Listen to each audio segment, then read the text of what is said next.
Hey guys, and welcome back to another episode of Fit and Focus for Remote Work and Digital Nomads podcast. My name is Angela Shurina. I'm your host, your brain coach, and just someone with a lot of passion for helping you guys to learn all the brain tools you can use to feel, look, and do your absolute best. As you know from this podcast, everything that you want to achieve, everything that you want to do, everything that you want to create in life, it's all in your brain. And the success with that depends on how well you can operate your brain. And what I mean by that is that how well you can change your state, especially going through difficult situations, right? If you're building something new, something you're excited about, something that seems to be almost unreachable, you're going to go through challenges, and how you show up for those challenges will define whether you actually get to have what you envision or not. And the skill of managing your emotions, your mental state, and being able to do the hard stuff, even when things seemingly falling apart or seems like the whole world is working against you, how do you still show up in those circumstances? Not when the things are going great. Everyone can show up when things are going great. But when the things are not going that great, like how are you going to react, right? And that's where your brain skills, how you can change your mental, emotionally, physical state, that's when they will show up and will separate the best from the rest. It's a task that anyone who wants to build something great in life have to go through. Today, guys, we're going to learn a couple of practices to set up your foundation for a high-performing brain, a brain that makes great decisions and is able to withstand whatever difficulties and challenges your life will put in front of you. Foundational practices, they have to do with sleep. Most of the neuroscientists, sleep researchers, brain researchers, they agree on one thing. If your sleep is always very suboptimal, there is no way all the other hacks and tools and supplements will help you to be on your A game when it comes to mental, cognitive, emotional performance. You need to figure out your sleep, and it's not that complicated. We're just not taught those things in school, and that's why we think we can do whatever. Even though the practice of good sleep is actually quite easy. You just need to understand that it's the foundation of you feeling great, making great decisions, and building great things. This is the foundation of high performance. You cannot go around working on good quality of sleep. And what does it mean have a good quality of sleep? Well, it means to go to bed, fall asleep fast, wake up without alarm, feeling fresh, feeling rested, feeling ready and excited to go.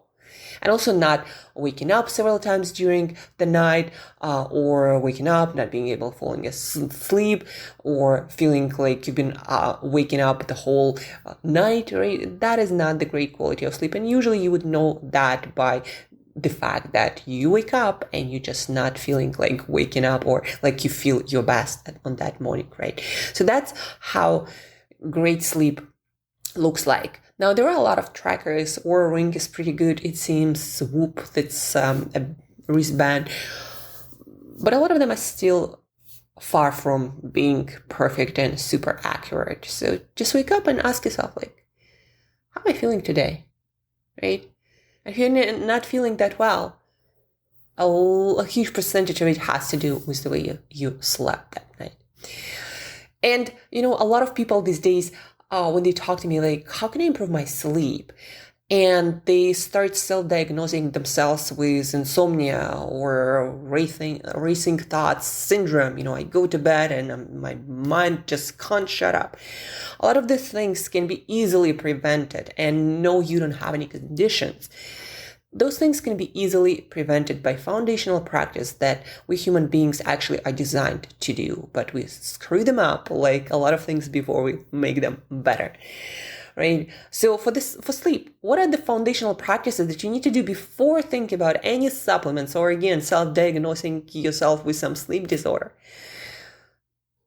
These are three, and they kind of have subparts, but they're very simple. very simple to remember. I talked about them on the podcast, but I want to repeat it again because, again, sleep is the foundation of life lived well, of your resilience and perseverance and happiness. Sleep is the foundation of all of that, and great memory, performance, and remembering things. All of that, and growing as a person, growing professionally, all of that is in good quality sleep consistently. So foundational practice number 1 is really, really simple, zero cost, doesn't require anything special. Regularity of going to bed on the same time, waking up on the same time. It doesn't have to be at certain times. People do have different chrono times. Some people do feel going to bed a little bit later, or a little bit earlier, or a lot later, right? If you know what kind of person you are, then you gotta stick with that schedule. Don't try to move it around because somebody told you, or because on some days you can and you think it's better, and on some days you decide to do something else. I don't know, go out, party. Maybe you have work that requires you to be on a different schedule. Find the schedule that works for most of the days, except for rare occasions. And by rare I mean like maybe a couple of times per month. Not per week, per month, because when you switch your sleeping time 2-3 hours, your brain, your whole body have to adjust for the next 2-3 days, kind of similar to jet lag, to get on your A game, to synchronize all the processes and give you great quality sleep again, right? 2-3 days. So if you on one schedule on Saturday and Sunday, and then you're on a different schedule the whole week, it's like the only days when you really have a chance to have great night's sleep, a couple of days at the end of the week, Thursday, Friday, and then maybe Saturday, right? And then you go out again and you scrap the whole schedule again. And the reason why regularity works that well is because in order to optimize processes and make your sleep efficient, your brain doesn't have the clock. You can tell your brain, quote unquote, by the light outside when you expose yourself to light, when it's daytime. Also, when you eat affects all of the cycles in your body and your brain. And regularity is one of those things, the only thing that can tell your brain, okay, these are the times we need to optimize for sleep. These are the times we need to optimize for food. These are the times we need to optimize for work. When you do things at the same time, your body and brain start to follow this cycle, and they know when certain things happen, and they will prepare your body, your brain for that specific process. Falling asleep is not just getting on your bed and feeling unconscious, losing your consciousness, right? It's not just about that. Actually, a lot of hormones, a lot of brain chemicals have to be created. Melatonin has to be created on certain time, not on other times, not 2 hours earlier or 2 hours later, but exactly when you want to go to bed. The reason why a lot of people have racing thoughts when they go to bed, I work, with a lot of people like that. It's because when your sleep schedule is all over the place and you go to bed, and it's not really your regular time for bed, there is no melatonin, or there is not sufficient amount. And certain brain chemicals, maybe like norepinephrine or dopamine, might be too up for that part of the day. And what it means is your brain still thinks you gotta be active instead of sleeping. And when we are active, what do? We have thoughts. We think about things, right? And that's why you go to bed and you start having those thoughts. You always have thoughts. It's just when you go to bed, you don't want to have them. That's why you notice. But that's the thing. When you sleep on different schedule every day, your brain, your body have no idea when to release certain hormones and chemicals to make you fall asleep right away. And then, you turn toss in your bed, you can't fall asleep, maybe you get up, maybe you check your social media and you stimulate your brain even more, and then you can't sleep, and then your blood sugar, some hormones might be also all over the place now, and you might wake up because of that during the night several times. And then you wake up in the morning and you're not feeling fresh and ready to wake up because, again, your body, your brain didn't know that was your new time to wake up. And now certain hormones like cortisol, for example, or maybe raising your blood sugar, they don't happen the way they're supposed to happen to wake you up feeling alert and awake. And you wake up and you're still sleepy. Well, that's because you don't usually wake up at that time and you still sleep. So your body's trying to keep you asleep, right? So regularity. It's the only indication that the only tool that your body brain can use to really optimize for things in your life, not just for sleep, but also for food, for work, etc. The same is work. If you work all over the place, like, of course your focus is going to be all over the place. Your body, your brain, they don't know when you work, when you do what. And so you might be hungry when you're supposed to be working, or vice versa, right? Regularity is a huge thing. The timing doesn't have to be perfect by someone else's standards or opinions, but it has to be regular. Regularity is very, very, very important. So before, again, self-diagnosing yourself with a lot of things, taking medications, taking supplements, buying some smart mattress that cools you down, temperature is important. Before that, figure out your regularity. How can you change your schedule that way so your life still works and you do everything that is important? Not everything, you can do anything, but not everything at the same time. Figure out the things that are important, that are essential, and figure out the regular schedule with your sleep that you can stick with, again, for rare occasions, 1-2 times per month. Figure it out and go to bed on the same schedule for a week and see how many things will start getting better, not just with your sleep, but a lot of other things. Your energy levels, the way you feel when you wake up, even your digestion and your appetite will start getting more also regular schedule. Besides that, of course, we have things like your environment has to be dark, cool, and quiet, because if it's noisy in your environment, if it's bright in your environment, if it's hot in your environment, all of these things will affect the quality of your sleep, right? The temperature has to be cool, it has to be quiet, it has to be dark for us to have the best quality sleep. That's what research shows. That's how we human beings are designed. That's what evolutionary we were supposed to do. We're supposed to be in a dark, cooler place that is not noisy at night. And of course, you can use air conditioner. You can get some smart cover to cool yourself down. You can use earplugs. You can use eye mask. There is a solution. Our world is beautiful in that way. When you want to do certain things, there is a way. There are a lot of tools. So dark, cool, and quiet. And then, of course, substances and food, they also affect the quality of our sleep. Food, 3 hours before bed, and also stay regular with your food. So your hunger is not all over the place. So your metabolism is not all over the place. Regularity works for everything, for optimization of everything. And if you're into high performance, you want to optimize things. But so help your brain and your body optimize things and have sustainable, maintainable, and balanced energy levels and focus levels and motivation and hunger and all the metabolic processes. Regularity will help with all of that. But yeah, before bed, don't have heavy meal right before bed and expect to have good quality sleep. Not gonna happen, right? 3 hours before bed, what's recommended to finish your dinner, main meal, or earlier. Then we have alcohol, either never or earlier, or at least 3 hours before bed. The same. It will affect your hormones. It will affect your brain chemistry. It will affect your blood sugar and a lot of things. Seems that alcohol steals your appetite, movement, sleep. That is super important for mental health, for dreaming, for creativity, for consolidating memories, right? So alcohol affects a lot of things and it has to be out of your system before sleep. So give it at least 3 hours. Obviously, amount matters. Like if you get drunk 3 hours before bed, it's probably not going to be out of your system, right? So food, alcohol, caffeine is a huge one also.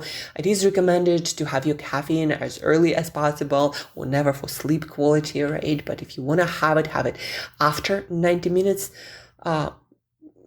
later after you wake up, and then 8 to 12 hours before going to bed. And don't forget that caffeine is in energy drinks, is in pre-workout supplements, is in tea, is in chocolate, right? So caffeine, food, alcohol, they matter. Quiet, cool, dark, cool, and quiet. Your environment matters, but also regularity. It's the biggest thing, and not so many people are talking about that. We kind of assume that others know, or they sleep on the same schedule, but no, a lot of people have this 2 hours back and forth. 2 hours is a lot. If you are not asleep for 2 hours when you want to be asleep, it's a lot. It's like instead of 8 hours, now you have only 6 hours and you have consistent sleep deprivation, right? So regularity matters a lot. If there is one message you take away from today's podcast, guys, it's regularity. Get regular with things you do, and you'll get regular with what you get, meaning motivation, your energy, the quality of things like sleep. So get regular, at least for a week, and see how things improve. And then you'll understand that, I might not have any sleep issues or problems. Actually, just need to go to bed on the same schedule. Plus, minus, maybe, 30 minutes. But those, try not to go even an hour, but especially 2, 3, sometimes, people go 5, 6 hours. It's like giving yourself a jet lag for 5, 6 hours, and your body has to adjust for the next 4 or 5 days. And by the time it adjusts, it's already another weekend. And if you do this crazy thing every single weekend, again, don't expect your sleep to be getting a lot better, even with all the hacks. So I hope that now you understand that regularity is important. If you have any questions about, how can you adjust it in your situation, please feel free to reach out. Angela at brainbreakthroughcoach.com. Please share this episode, this information with people you love who might be struggling with their sleep. Like, did you know that going to bed on a regular schedule might help you to sleep much better and feel so much better and more productive during the day? Like, did you know that, right? Teach it to someone who might be struggling. First, you're going to learn it twice and remember it better and internalize it, understand it better. But then also you get to help someone possibly, right? So share with them this podcast. If you have any questions, reach out. And guys, do the experiment. For the next 7 days, go to bed on the same schedule, wake up on the same schedule, and maybe jot down a few thoughts about that in your journal or anywhere, maybe in the note app on your phone. Write it down, do the experiment, and let me know how you did. Right? Those things are very important for your overall happiness and productivity. And again, they're super easy to do. Just look at your schedule, figure out your priorities, figure out when you can do the things, and sleep on a regular schedule and see how things improve. Thank you guys for tuning in. Thank you for listening. I'm not sure if you're going to get the podcast tomorrow and the day after. I'm thinking about rebranding this whole podcast specifically around brain coaching, brain tools, in improving all aspects of our lives through brain-related practices. The information that you're going to get on this podcast, it might get more specific, but still you're going to learn about nutrition and behavior and environment, and you're going to get interviewers with experts. I'm planning to bring more experts on the performance side of brain chemistry, and flow performance and a lot of other things that I'm super curious about, right? So this is just me sharing with you the journey of this podcast. So stay tuned. You're going to learn a lot of interesting things, as I will. The information, the research, they're just only getting more and more interesting these days because we have more and more tools to measure things, to explore things, right? So stay tuned. Don't forget to sleep on a regular time. Reach out when you have questions. Share this podcast. Until next time, guys, just go to bed on the same time. Take the experiment, and I'll talk to you very soon.